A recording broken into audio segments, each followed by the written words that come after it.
My name is Carolyn Reis, and I'm going to be discussing the phenomenon of learned helplessness and the link between anxiety and performance as it is depicted in the classic F.A.T. City Workshop by Richard Lavoie. One of the most powerful features of the F.A.T. City Workshop is that it allowed educators and other adults to experience the emotional consequences of having a learning disability firsthand. The purpose of this workshop was to immerse parents, teachers, and other professionals in a series of classroom simulations designed to recreate the F.A.T, the frustration, anxiety, and tension that many students with learning disabilities experience every day. Before beginning the activities in this workshop, Lavoie instructed the group not to role play. He wanted them to experience the emotions themselves rather than engage in an intellectual exercise pretending to be someone else.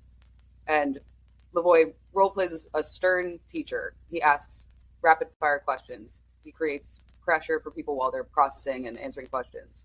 And he addresses struggling participants sarcastically.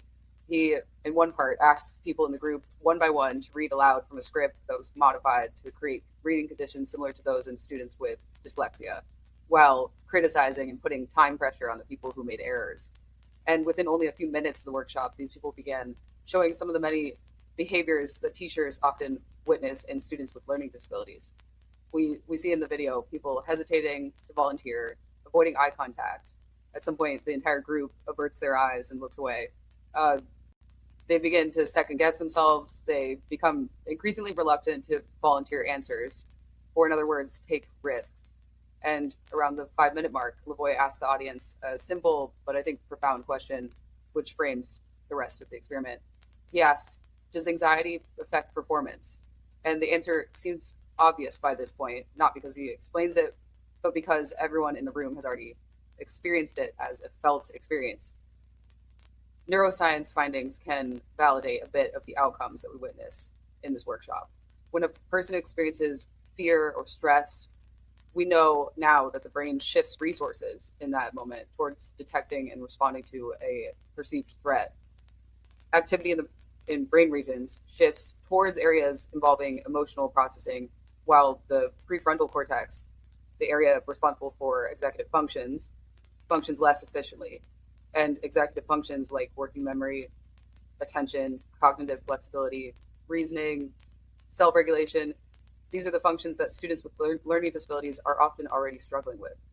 So we get to see in a classroom setting that anxiety diminishes the cognitive abilities that students need to demonstrate what they know. We see this very clearly in certain moments during the workshop when a participant very likely knows the answer to a question, but because they're under this condition of fear and anxiety and tension, they struggle to retrieve information that they know and respond quickly and confidently. This experience, this experiment should have profound implications for teachers. A teacher who interprets processing delays as laziness or a lack of effort, which many of us have witnessed in our lifetimes, they might repeatedly call on a student who they've identified as difficult without providing supports for the student. And they might publicly correct mistakes in a harsh way using sarcasm. Teachers like this are often unknowingly reinforcing that student's anxiety. And when the student develops avoidance behaviors as a result, those behaviors are then misunderstood as proof of their defiance or laziness, when in reality, these are predictable responses to repeated experiences of failure.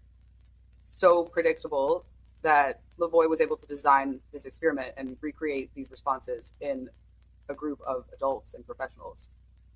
And he calls these predictable outcomes, defines them using the term learned helplessness. Learned helplessness is a phenomenon witnessed in students who repeatedly experience situations in which their effort does not appear to prevent a negative outcome. And after enough unsuccessful attempts, students stop believing that their efforts matter, and rather than risk another public failure, they might withdraw, stop volunteering. They might even put a great deal of effort into avoiding being called on. They're more inclined to say, I don't know, by default. They might avoid challenging work.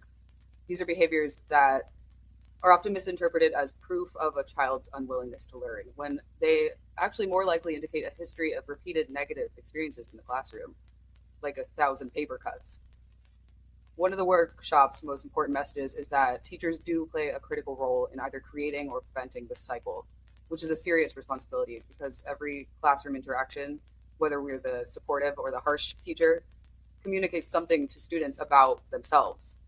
If a student is repeatedly experiencing humiliation and punishment for errors that they can't yet rectify, they begin to associate learning with shame, and shame can become attached to their identity as learners. So, as educators, we are responsible for delivering high quality instruction for all of our students. So, one thing we can gather from this workshop is that we ought to create classrooms in which mistakes and difficulties are viewed as part of learning. We need to reduce unnecessary pressure, provide students sufficient processing time, provide explicit instruction and reminders, and be equipped to provide supports to students who need them. We need to create psychologically safe learning environments where students are encouraged to take academic risks. And to sum things up, I will say that this workshop reminds us that the greatest barriers to learning are sometimes social and emotional barriers created by repeat exposures to frustration, anxiety, and tension. And I think this fact should challenge teachers to think critically whenever they come across a student that appears to be not trying and ask themselves what experiences have taught this child that trying is unsafe. And the challenge to do everything that we can to create a nurturing and safe and supportive learning environment for students. And that's all today. Thank you for listening.